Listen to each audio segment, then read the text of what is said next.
Hosmer from Nature Worx, and he's speaking on the benefit, the mindfulness based phototherapy. Welcome. Thank you, Dr. Shin. Thank you, Dr. Wan, for putting together this incredible panel. And thank you to everyone here, the dedicated professionals who are focused on helping people connect with nature to support both human health and the planet's health. Very exciting to be here in front of you. What I'd like to do is present a topic that we've touched on a little bit today, but it's what we're squarely focused on at our nonprofit, and that is implementation.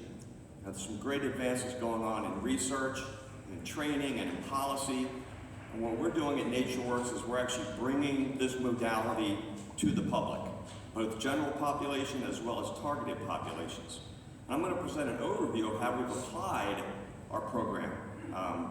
And we're going to get into a study that got into an independent measure of our outcomes on one of the specific populations that we work with, and those are people in recovery from substance use disorder. But we serve many other populations, so we'll get into that in a minute. So, I'm going to start off by asking the group that's here today, has anybody here ever experienced a forest therapy or forest bathing session in person, in active way? Just a smattering. That's kind of what I thought. So, this is a photographic representation of what we do, but we're going to make this experiential, since most of you have never experienced anything forest therapy related in person. Okay? So we're going to take a little bit of a time out. I'm going to walk you through a sample of an activity that we actually do out in the woods, out in the forest. So it's going to require your sense of imagination and visualization. And I'm going to first invite you to settle into your chair, relax, and take a few deep, clean breaths, cleansing breaths. Breathing in through your nose for a count of 4, and exhaling through your mouth for a count of 4. Please join me in this breathing activity.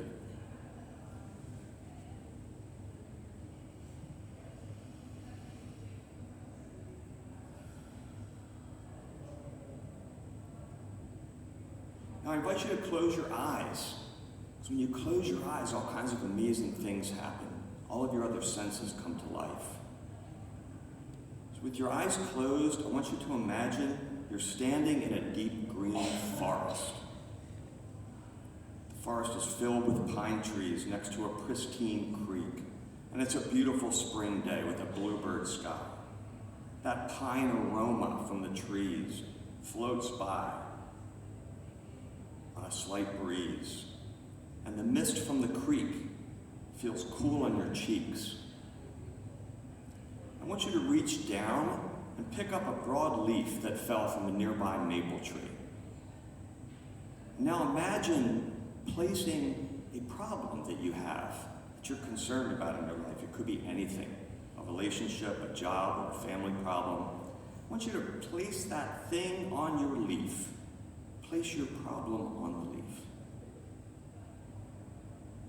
And when you've done this intentionally, I want you to step over to the creek that's flowing in front of you.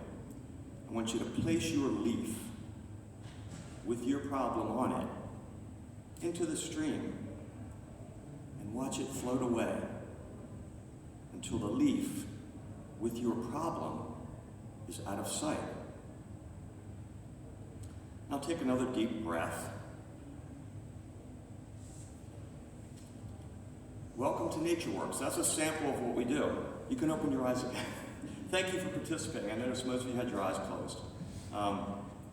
That's what our program does. It invites people to step out of the constant flow of information that's coming at us. All that information tends to hit your amygdala, your prefrontal cortex, and you're continually solving problems, and your brain gets really tired. It's called directed attention fatigue.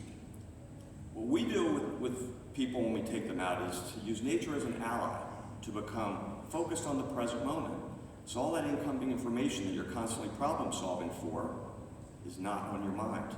What's on your mind is the smell of the pine tree, the sound of the water, the feel of the mist. And in that moment, nature's brought you into the present.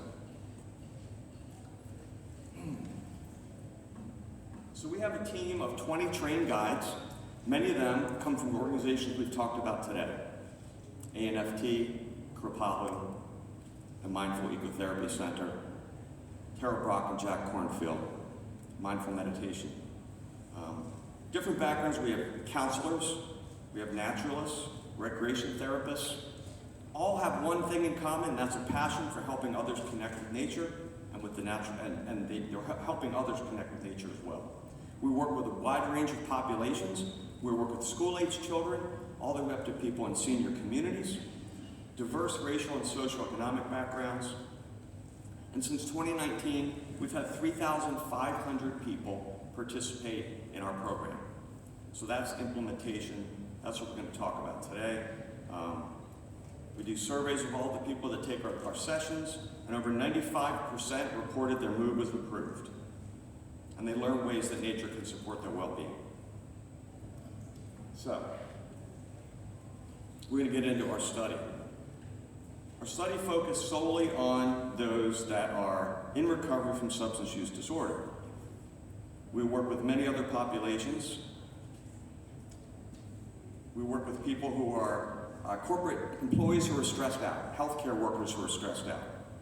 We work with veterans who are recovering from PTSD, wide variety of different backgrounds. Our work with folks in substance use recovery led to our connection with a university professor at the University of Maryland researcher who's now in Colorado Mesa University. She was interested in what we did and wanted to study it. So she put together a validated survey instrument which we use to really get accurate results of our program. Because in the past, her research has shown that inpatient substance use disorder shows mixed long-term results, and that a variety of different easy-to-use tools can help recovery. And she knew, and the research has shown, and we've heard some today, that nature-based interventions offer significant health benefits. I'm not going to go into all of that. Again, today, we know that there's a lot of evidence that this works. Limited research, however, existed on the relationship of substance use treatment and nature therapy. This is where she was really interested. Her focus really was on that particular aspect. She wanted to study the effects, the long-term outcomes on anxiety, depression, substance craving. This is particularly important in the United States. In the United States, 46.3 million people ages 12 or older have a substance use disorder. That's about 16% of our population in the States. When you think about it, almost 1 in 5 of us struggles with substance use.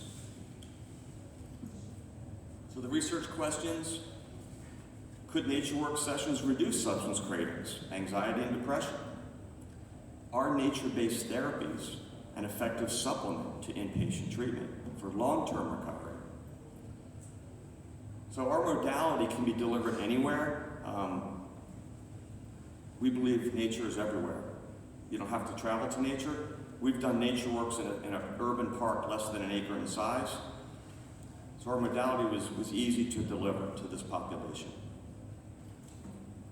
So these are the methods of the study. We used a survey that folks answered after the session, but it asked them to report on symptoms like anxiety and depression. How sad were you before? How sad were you after? How anxious were you before and after?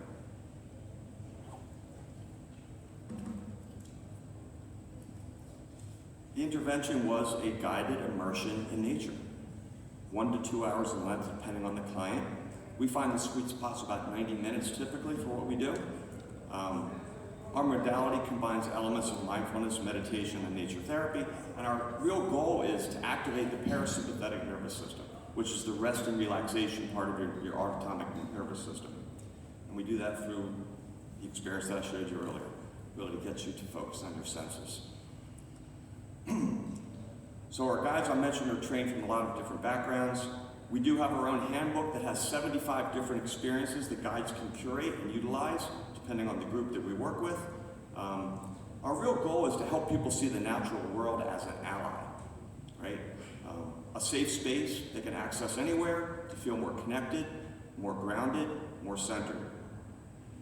This is important. We also try to make our program enjoyable. We want people to do this again. We want people to go outside again because they feel better when they're out there, right? So ultimately, we're trying to inspire behavior change.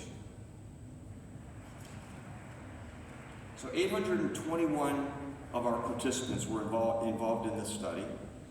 Some were in inpatient recovery centers, some in extended care residential treatment centers, and the dates were from March 20th to April 22, March 2020 to April 22. Specific demographic data was not reported, but the participants aged and ranged from 21 to 60 and included a diversity of races and genders. The results: consistent reduction in symptoms. Anxiety by 1.15 points. This is on a 1 to 5 Likert scale survey. Depression reduced by 0.74, substance cravings by 0.43, and you can see an anecdotal reaction from one of the participants. She was distracted from her cravings when sitting by the water. More of the results. Professor Maddox was very interested in the fact that we showed a bigger reduction in cravings amongst people who came in with very high cravings before. We made a bigger impact on people with very high substance use cravings. 1.4 points out of a 5-point scale. Overall, the participants reported, and 89% reported they felt more connected to nature. 95% learned that nature can aid their recovery.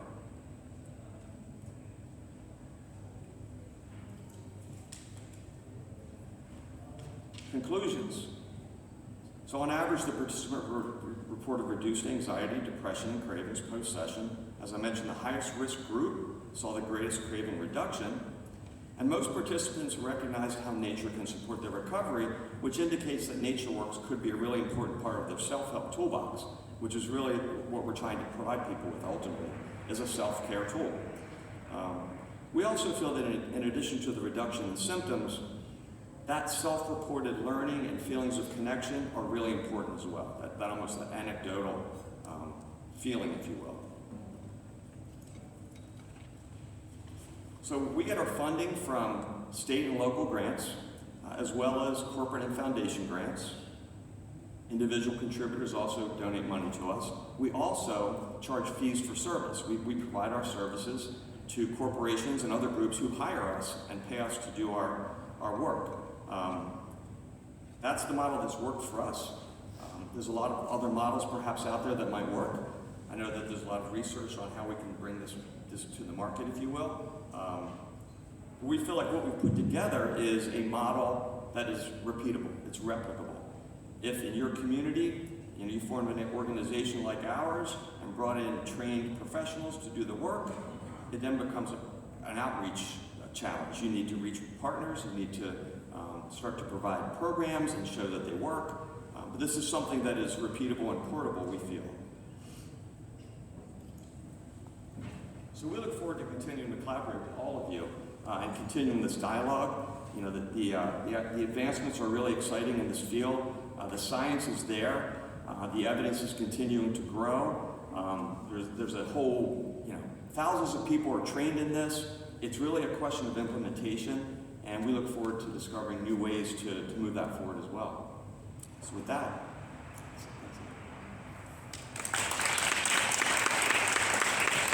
thank you very much for a nice presentation. And last presentation today